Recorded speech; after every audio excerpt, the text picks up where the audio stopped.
So we made the KickBack to be hackable, sort of based on the principle of an open source standard for Xtracycle. The idea is that if you don't like the legs that KickBack comes supplied with, if you need a wider stance, then there's a heck of a lot of tubing out there that's 7/8 inch in diameter, and you can jam it up into the KickBack holes, for lack of a better expression. So today we're going to give it a try, see what happens. We're going to take an old steel handlebar and see if we can basically turn it into wider stance KickBack legs. It will enable you to do the same by sourcing basically, scrap metal, scrap handlebars, chopping them down and making your KickBack even more useful to you.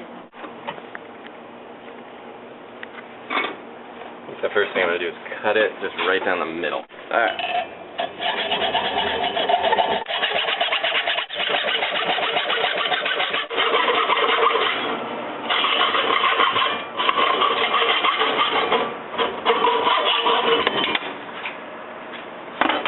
Yay! We did it. We've now manufactured a new KickBack leg.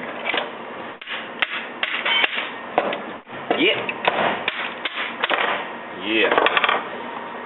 So let's see how these things sort of match up. The deal is it's got to be 7/8.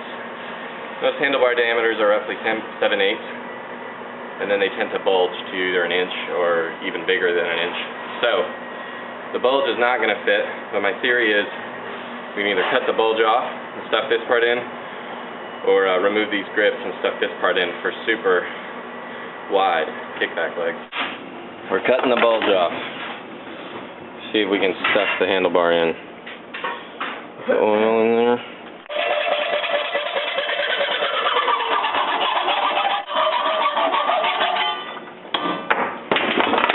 It's probably a good idea to file the end down so you don't get little sharp pieces of metal up in your KickBack body. And you won't cut yourself this way. Sharp, as my daughter said.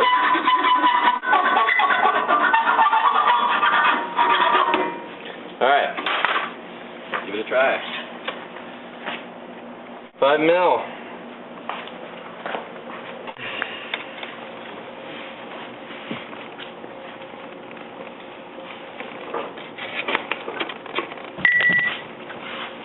All on me, baby.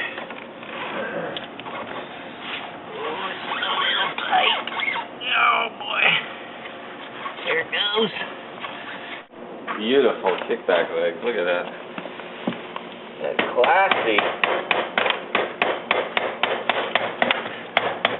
This is a useful tool.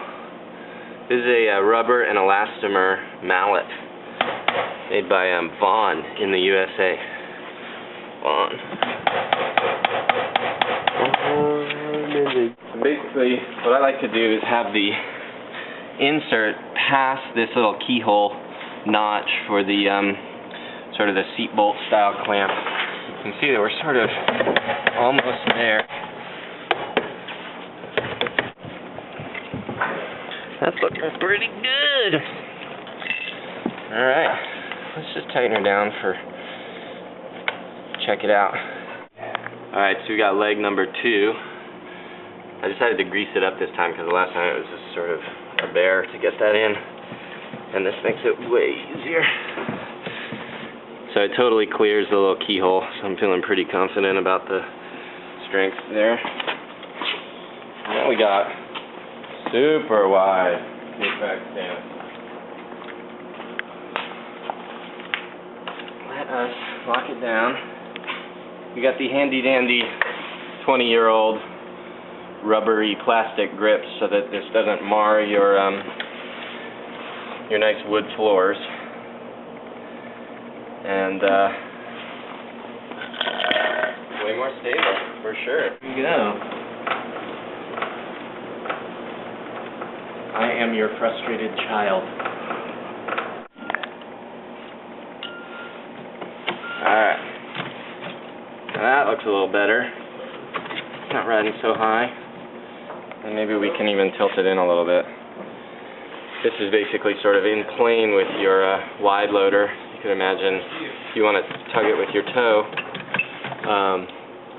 when you've got a wide loader in place, this seems like just the right spot. While we're on this side, before we put on the other leg, let's deal with the decreased spring tension, or the increased weight on the lever arm here. There's a couple pretty quick and easy ways to increase spring tension. You can see that this one already has had a little bit of adjustment. Basically, we're just going to tie some knots in the other end here. That'll shorten the overall spring length.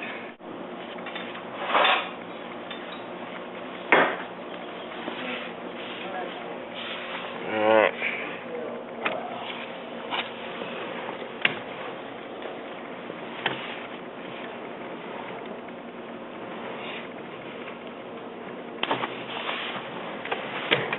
That feels a little better. Once we put it on the other side, we'll check out and see if the weight's still too great.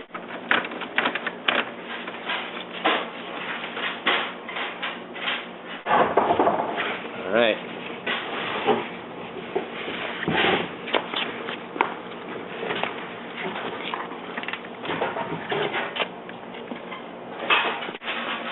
Your leg is now like directly under your pivot point, which is effectively like perfectly straight legs coming down, and you can just feel that the bike is a little more prone to want to jump forward.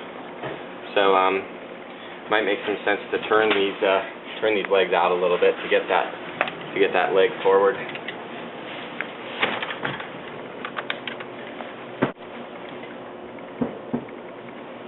Like that.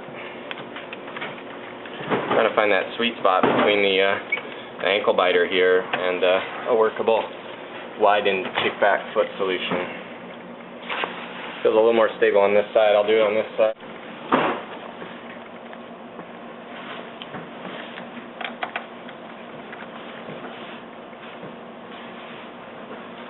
Feels pretty good. It looks good too, boy. Totally goes with the bike. Alright, well that's going to conclude our little lesson today in hacking your kickback. Important safety tips to keep in mind: make sure that that leg is jammed far up there. Really test out the strength of your legs before you put your precious cargo on the back.